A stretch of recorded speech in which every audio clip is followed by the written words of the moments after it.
जय श्री श्याम दोस्तों। अश्विनी मास चल रहा है और पितृ पक्ष भी चल रहा है। पितृ पक्ष में हमें कैसे पता चले कि हमारे घर में पितृ दोष है। अब आप कुंडली दिखाने जाते हैं तो वो कहते हैं पितृ दोष है। आपने कई तरीके से उपाय कर लिया तभी भी आपको लग रहा है कि पितृ दोष है। आजकल कहीं पर भी मर्जी जाओ वो कह देते हैं पितृ दोष है। ज़्यादातर यही होता है। तो इस परेशानी को देखने के लिए आप खुद ब खुद देख सकते हैं और इसका उपाय क्या करना चाहिए ये भी मैं आपको बताऊंगी। ये देखिए, कोई टोटका नहीं है, सभी के घर में ये आजमाया करते थे और सभी ये ऐसे ही देखा करते थे। तो मैं आपको बड़े बुजुर्ग की बातें, हमारे ग्रंथों की बातें, जो स्कंद पुराणों में लिखी हुई है वो सब बातें मैं आपके साथ शेयर करती हूँ, जो हमारे गुरुजन बताया करते थे। आजकल तो एक टोटका चल गया है कि इसके नीचे ये रख दीजिए या ये कर लीजिए। अगर ऐसे ही सब टोटके करके धनवान बन जाते या फिर घर में सुख शांति आ जाती तो फिर हमें इन चीज़ों को, जो हमारे शास्त्रों में लिखी गई है, जो श्राद्ध पक्ष चलते हैं, नवरात्रा चलते हैं, तो हमें इनके करने की जरूरत ही नहीं पड़ती। ये कुछ तो सोच समझ के ये बनाए गए हैं। हमारे पूर्वज जो हमारे किया करते थे, हम इन्हें भूल चुके हैं। अब हम पहचान कैसे करें? अगर आप व्रत कर रहे हैं, घर की औरत अगर व्रत कर रही है और वो गुस्सा कर रही है, या जो पर्सन भी घर में व्रत कर रहा है वो गुस्सा कर रहा है, उसे कमजोरी महसूस हो रही है बहुत ज़्यादा, वो चिड़चिड़ा हो रहा है, या फिर किसी ने उसको कोई बात कही और उससे उसे दिल में बहुत ज़्यादा उसे ठेस लगी और उसकी आंखों से किसी तरह आंसू निकल गए हैं, तो समझ लीजिए घर में पितृ दोष है और आपके पितर प्यासे हैं और वो तृप्त नहीं है। एक पहचान तो ये होती है, अगर घर की नारी व्रत करती है, उस दिन खुशी खुशी रहती है, उसे कोई दिक्कत नहीं होती है, उसे कोई घर में कलेश नाम की कोई चीज़ नहीं होती है, घर में उसे कोई तानाशाही नहीं करता है, यानी कि कोई उनके दिल को ठेस नहीं पहुंचाता है, उनकी आंखों से आंसू नहीं आ रहे हैं और वो व्रत एकदम अच्छे से कर रहा है, तो समझ लीजिएगा पितृ आपके घर में आपको आशीर्वाद दे रहे हैं। और क्या, अगर किसी की आंख रात को खुल जाए, कई बार आपने देखा है ना, जैसे बीमार हो जाते हैं या फिर वैसे ही कई बार आंख खुल जाती है रात को 2 बजे 3 बजे और उसे कुछ भूख लगने लग जाती है। कईयों की आदत होती है ना, रात को 12 बजे के बाद या 1 बजे जब भी आँख खोली वो खाने के लिए कहते हैं मुझे कुछ खाने को दे दे, मुझे कुछ खाने को दे दो, या फिर वो खाने के लिए कुछ खाने लग जाती हैं, तो समझ लीजिएगा पितर दोष आपके घर में है। ये कुछ सिम्टम होते हैं। अगर इस सिंपल से सिम्टम को देख करके आप अगर पहचान लेते हैं कि आपके घर में पितृ दोष है, अब हम क्या करें? जब ऐसे हुआ करता था तो सभी के घर के बड़े बुजुर्ग जो गुरुजन हुआ करते थे वो ये करवाया करते थे, घर में केले लेके आ जाया करते थे। केले जो बिल्कुल फ्रेश हो, गले हुए ना हो, ऐसे केले लेकर के आते थे और उन्हें ला करके कुछ देर मंदिर में या फिर ऐसे ही थोड़ी देर रख दिया करते थे और अपने पितरों का नाम स्मरण किया करते थे। या फिर जो भी आप घर में मंदिर में रख रहे हैं, जो भी आप भगवान जी को मानते हैं, माता जी को मानते हैं, जिन्हें भी आप मानते हैं, उनका थोड़ी देर नाम स्मरण करते थे। और उसके बाद श्राद्ध पक्षों में उन केलों को हाथ से उठाते थे, ले जाकर गाय के मुख में खिला देते थे। एक एक फेंकना नहीं है, एक एक देना है। हो सके अगर गाय नहीं मारने वाली है, कोई पालतू गाय है, तो उनके कान में आप अपनी मनोकामना बोल दें। कहते थे कि श्राद्ध पक्ष में हम गाय माता को कुछ भी देते हैं। अगर आप ये नहीं कर सकते हैं तो आप हरा चारा भी खिलाते हैं, तो भी आप मन ही मन उनके कान में बोल दे या फिर थोड़ी देर मन ही मन उनके हाथ जोड़ के गौ माता से बोले, तो आप देखेंगे कि उससे भी जो है पितृ दोष घर से दूर हो जाता है तो बहुत सिंपल सा। क्योंकि ज़्यादा हमें क्या है, ज़्यादा तमाशा देखने की आदत हो गई है कि ये कीजिए, ये करें, ये करें, ये करें। अगर सिंपल सा हमारे घर में जो किया करते थे वो हमें बहुत ज़्यादा ऐसा लगता है कि नहीं, इससे कुछ नहीं होता है। अगर आपको लगता है कि ऐसे कुछ हो रहा है तो फिर अपने घर में हाथ जोड़ के, जो केले हैं उन्हें हाथ जोड़ के अपने पितरों को याद करके उन्हें आप गायों को दें, आप देखेंगे आपको शांति मिलेगी, घर में कलेश दूर होगा। घर में जो लेडीज व्रत नहीं कर पा रही थी उनसे व्रत होने लग जाता है।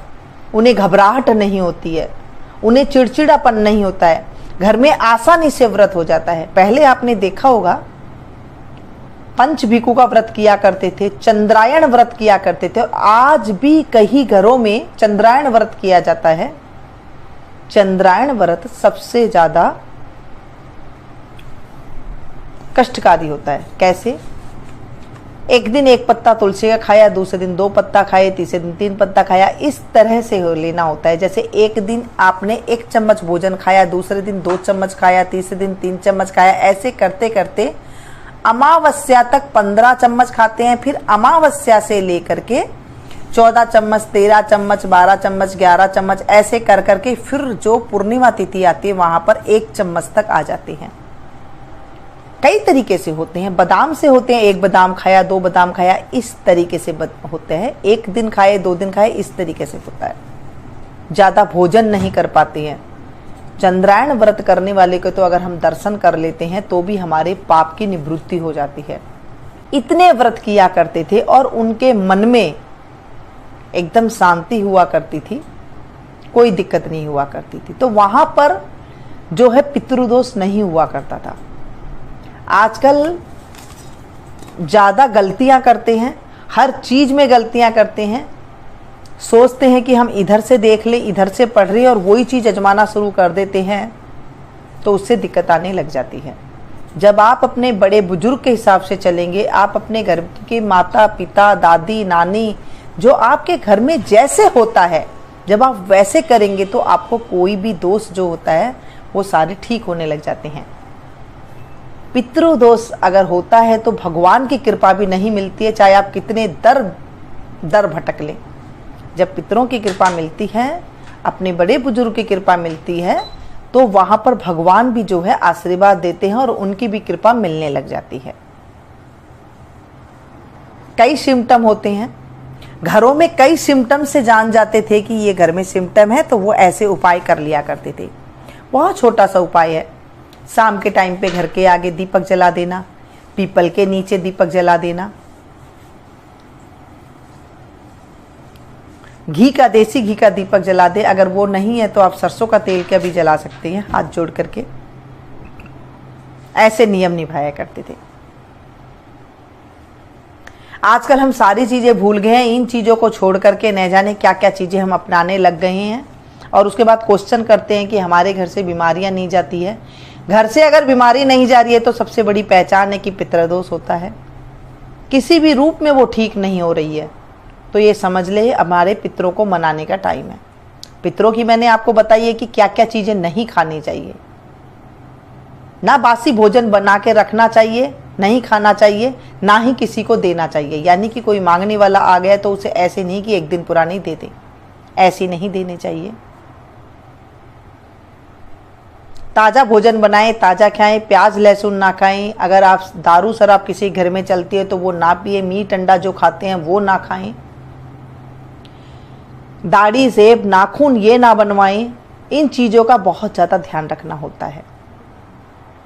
पितृदोष खत्म होने से पाप दूर होते हैं, दुख दूर होता है, घर में वंश वृद्धि होती है, घर में सुख शांति रहती है, घर में कलह कलेश नहीं होती है। ये सारी चीजें समाप्त हो जाती है। पितृपक्ष के दिन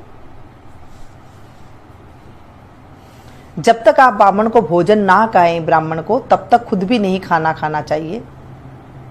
हो सके तो चाय भी नहीं पीनी चाहिए। सुबह सवेरे जल्दी उठ के फटाफट से आप भोजन बनाएं। 12 बजे तक पंडित जी को भोजन करा देना चाहिए। सुबह सुबह जल्दी भोजन नहीं कराना चाहिए।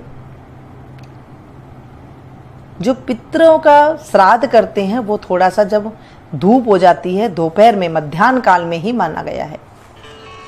अगर आप नहीं रह सकते हैं तो 11 बजे तक आप करवा दें, लेकिन 11 तो आप बजाए ही बजाएं।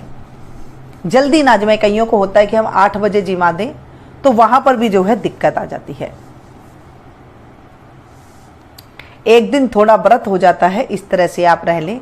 नहीं रह सकते हैं तो कुछ हल्का सा चाय पानी जो है वो पी सकते हैं। खाना ना खाएं, खाना बहुत शुद्धता से बनाएं, शांति से बनाएं। और जब आप पंडित जी को भोजन करा रहे हैं तब उस टाइम पे बोले नहीं, पंडित जी भी मौन करके खाएं और आप भी चुपचाप रहें, तब वो फल लगता है। ये तो है, देखिए घरेलू जानकारी है, कोई मैं आपको टोटका वगैरह नहीं बताती हूँ, ना ही घरों में ये किया जाता है। आजकल जो पढ़े लिखे हैं, ज़्यादा आधुनिक हो रहे हैं, उन्हें शॉर्टकट में हर चीज़ रास्ता चाहिए, तो फिर शॉर्टकट में तो आपको पता है ऐसा ही काम होता है।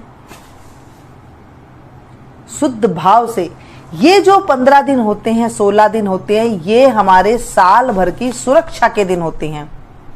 अगर हमने ये 16 दिन अच्छे से कर लिया, पितरों का जो है नाम स्मरण कर लिया, या फिर उनके नाम का पीपल में जल चढ़ा करके आ गए, थोड़ा सा कच्चा दूध और थोड़ा सा काला तिल लेकर के पानी के अंदर दक्षिण की तरफ मुख करके आप जब पानी चढ़ाए आए, मैंने आपको बताया था कि पानी चढ़ाते टाइम पे अगर आपको कोई भी मंत्र नहीं आता, मंत्र के टाइम पे अगर हम मंत्र याद करके जाते हैं और उसमें कोई त्रुटि हो जाती है, गलती हो जाती है, तो उसकी फिर बहुत ज़्यादा जो है हमें भुगतना पड़ता है।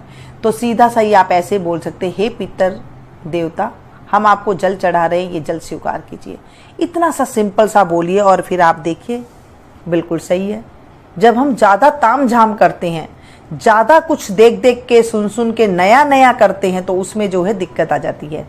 एक साल तो आपने कर लिया, फिर अगले साल आप भूल जाएंगे, देख करके सुन के किया था आपने, क्योंकि आपके घर की तो वो रिवाज थी नहीं। आपके घर में, आपके शहर में आपके पंडित जी कैसे बता रहे हैं, उसी हिसाब से ही आप करें, कुछ ना करें। नया कपड़ा वगैरह नहीं खरीदते हैं। अगर आपके जो है घर में किसी पुरुष की है श्राद्ध, अगर पुरुष का है तो धोती गमछा, अगर धोती पहनते हो तो उन्हें धोती गमछा चप्पल वगैरह देते हैं, नहीं तो कुर्ता पजामा बनियान और तौलिया और चप्पल, ये चीज़ देते हैं। और आपके शहर में जो पंडित जी जहाँ पहनते हैं, जो चीज़ आप लोगों के वहाँ पहनते हैं वो चीज़ देते हैं। अगर किसी स्त्री का आपका घर में है श्राद्ध, तो उनको भी जो है साड़ी ब्लाउज और सुहाग अगर है तो सुहाग पिटारी दे, वरना आपको सीधा चप्पल वगैरह दे देते हैं। कहते हैं चप्पल देने से हमारे जो नरक है वो दूर हो जाते हैं। श्राद्ध पक्ष में ये चीज़ों का दान बहुत ज़्यादा महत्ता बताई गई है। दक्षिणा आप अवश्य रखें। भोजन इतना अच्छा बनाएं कि पंडित जी जो जीम रहे हैं वो आपको दिल से आशीर्वाद दे करके जाएं। ऐसे नहीं कि हमने जल्दी में जो बनाया सो बन गया, ऐसे नहीं। बहुत ही शुद्धता के साथ सात्विक खाना बनाना चाहिए, जिससे घर में संपदा आती है। वैसे तो कई सारे टोटके हैं, कई सारे लोग करते हैं, ऐसे नहीं करना चाहिए। मैं ऐसा क्यों कहती हूँ बार बार, क्योंकि हम लोग है ना गृहस्थी हैं, हमें नहीं पता कि हम अगर कुछ कर रहे हैं तो उसका उल्टा क्या होगा, और उसका क्या पता वो सीधा हो ना हो। जो आपके बड़े बुजुर्ग करते आए वो काम तो बिल्कुल सीधा ही होता है, उसमें कोई त्रुटि नहीं होती है। आप ये चीज़ आजमाएं, आप देखेंगे आपके घर में बहुत ज़्यादा जो है सुख शांति आने लग जाएगी, पितरों का आशीर्वाद हमें मिलने लग जाएगा। ये जो 16 दिन है ये हमारे सुख के दिन आते हैं, हमारे जीवन से कष्ट निवृत्ति के दिन आते हैं। तो ज़्यादा करने की बजाय जब हम थोड़ा सा रखते हैं, वही हमारे बच्चे करते हैं, और उसके बाद जो है हमें भी जो है रिजल्ट अच्छा मिलता है, घर में कोई दिक्कतें नहीं आती है। और अगर आपको कुछ भी नहीं आता है तो आप पूर्णमासी की जो अमावस्या तिथि के दिन या फिर जिस दिन श्राद्ध है उस दिन आप कुछ कच्चा भोजन, जैसे सीधा जिसको बोलते हैं, दाल चावल आटा घी और मसाले चीनी, ये सारी चीज़ें दक्षिणा रख करके आप मंदिर में पंडित जी को दे करके आ सकते हैं। अपने पितर देवता के नाम का आप स्मरण करके मंदिर में पंडित जी को दे के आ सकते हैं। आप देखेंगे उसमें भी हमें घर में शांति आने लग जाती है। कोई भी दिक्कत हो, आप ये 16 दिन करके देखिए। 16 दिन के अंदर जो भी हम दान पुण्य करते हैं उसका हमें करोड़ों करोड़ों फल की प्राप्ति होती है।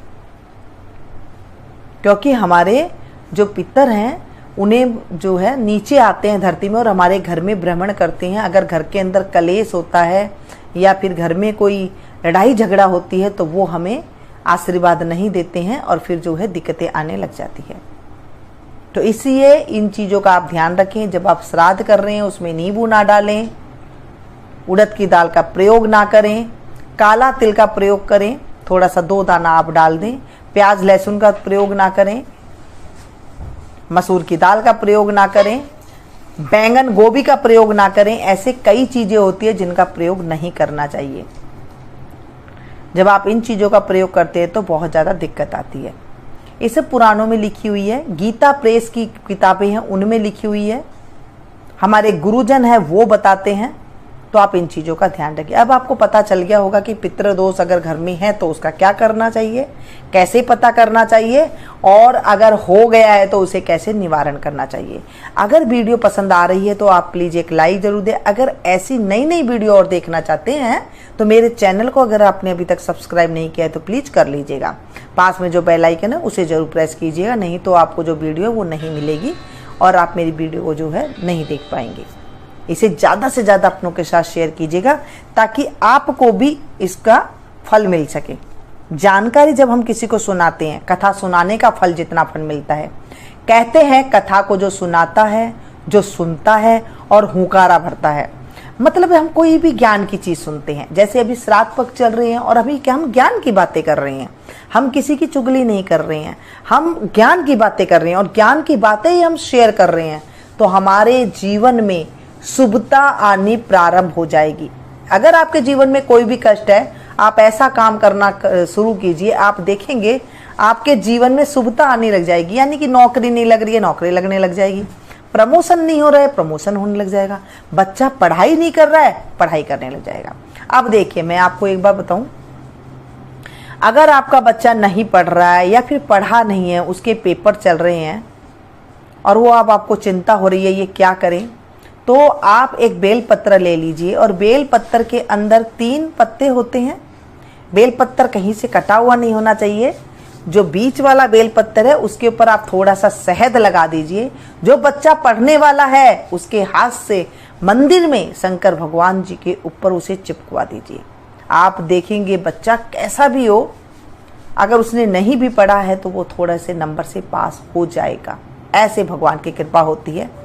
आप श्राद्ध पक्ष में कुछ भी करके देख लीजिए, आपको हाथों हाथ रिजल्ट मिलता है। ये 16 दिनों के अंदर रिजल्ट मिलता है। अगर ज़्यादा ही आपके कोई ग्रह खराब है या फिर ज़्यादा ही है तो 1 साल के अंदर फल मिलता है। तो आप ये 16 दिनों को गंवाएं नहीं, आप अपने सदुपयोग में लें। जब आप इन दिनों में कुछ अच्छा कार्य करते हैं तो आपके जीवन में भी अच्छा होने लग जाता है। आप मेरी सब्सक्राइबर फैमिली हैं, मैं चाहती हूँ कि मैं आपके साथ फैमिली जैसी बातें करूँ, टोने टोटके जैसी बातें आपके साथ नहीं करूं। ना ही मुझे ऐसे हमारे घरों में किया जाता है कि हम ऐसे करें, ताकि अच्छा काम करें तो हमारे साथ अच्छा हो और हमारे बच्चे अच्छे से संस्कारवान बने। क्योंकि जब घर में बच्चे संस्कारवान बनते हैं तो हमारे घर में जो है शुभता आने लग जाती है। बच्चों का जीवन जब अच्छा होता है तो हमारे घर में भी जो है शुभता आने लग जाती है। ये थी छोटी सी जानकारी। मिलती हूँ फिर से ऐसी ही एक नई जानकारी के साथ नए विषय में। तब तक आप लोग देखते रहिए। एंजॉय कीजिए। Thank you. जय श्री